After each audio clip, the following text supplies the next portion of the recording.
Welcome to Empowered. I'm Elizabeth Nomofsky. We all look into a mirror and are critical of what we look like. You want to look thinner, you want to lose weight, and some actually believe that they're extremely overweight, but they're actually real thin. Now, what you actually see isn't the truth or what others see. Today, we'll be discussing eating disorders. It's not about eating or working out. It's about a psychological disorder that can be deadly. To discuss this and more, I'm joined by Dr. Kalam Sutandar, who is an assistant professor temerity faculty of medicine, University of Toronto, and a psychiatrist at Bellwood Health Services. Her areas of clinical focus are intensive treatment of eating disorders. So, Dr. Sutandar, thank you so much for joining us today. This is a very important topic. Thank you for having me. So let's begin from the very, very beginning. What are eating disorders? Well, there are a number of different types of eating disorders. The ones that are most well-known would be anorexia nervosa, bulimia nervosa, and binge eating disorder, which have similarities but also can be very different from each other. In anorexia, people can be of very low weight. They may be not eating enough, over-exercising. They may be using purging methods such as vomiting or using laxatives as a way to keep their weight very low. And in bulimia, they may be doing some of the same things, but their weight may be at we would say, probably normal or even higher weight. And the differences are the low weight because of mortality rates with anorexia, as opposed to bulimia. There's also psychological factors involved as well. So people can look in the mirror and what they see is not really what you and I see. They may see themselves as being overweight when they may not be overweight. And importantly, their weight and shape have a big influence on their sense of self-worth and their self-esteem, how they feel about themselves as people. So you and I may look at our different roles and say, it's important to me that I am a teacher or I'm a mother or I am doing this in my job. I am a partner, I'm a child, my hobbies are important to me. When someone has an eating disorder, their weight and shape have the biggest influence. They may say, nothing else matters to me. What matters the most is my weight, my shape, or my body image. And then there's also binge eating disorder, which may be overlooked because people may be of regular weight or higher weight. And what happens there is that people eat their regular meals, but also they may also be binging. And what that means is they feel loss of control when they have a large amount of food.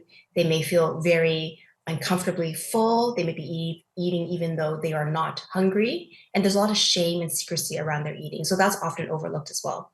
And then there are other types of eating disorders that may be related to physical complaints, not about weight and shape, or symptoms that may not quite meet the criteria for anorexia, bulimia, or binge eating disorder, but also cause a lot of impairment. So you talked about shame. Does every out of the three, do they all have shame associated with them? I would say that there are different levels of shame. Definitely when it comes to binge eating and definitely when it comes to vomiting or purging, people do feel a lot of guilt and shame about it. When it comes to drive for thinness with anorexia, there can be a wish to be very thin. People may also feel pride because they may be able to diet or be at a low weight where many people may envy it. So there can be some shame about some of the symptoms and also mixed with some pride at times as well. So a lot of people are talking about intermittent fasting right now. People are, I'm not going to eat for 16 hours. It's going to be 12 hours. I'm not going to eat for 2 days.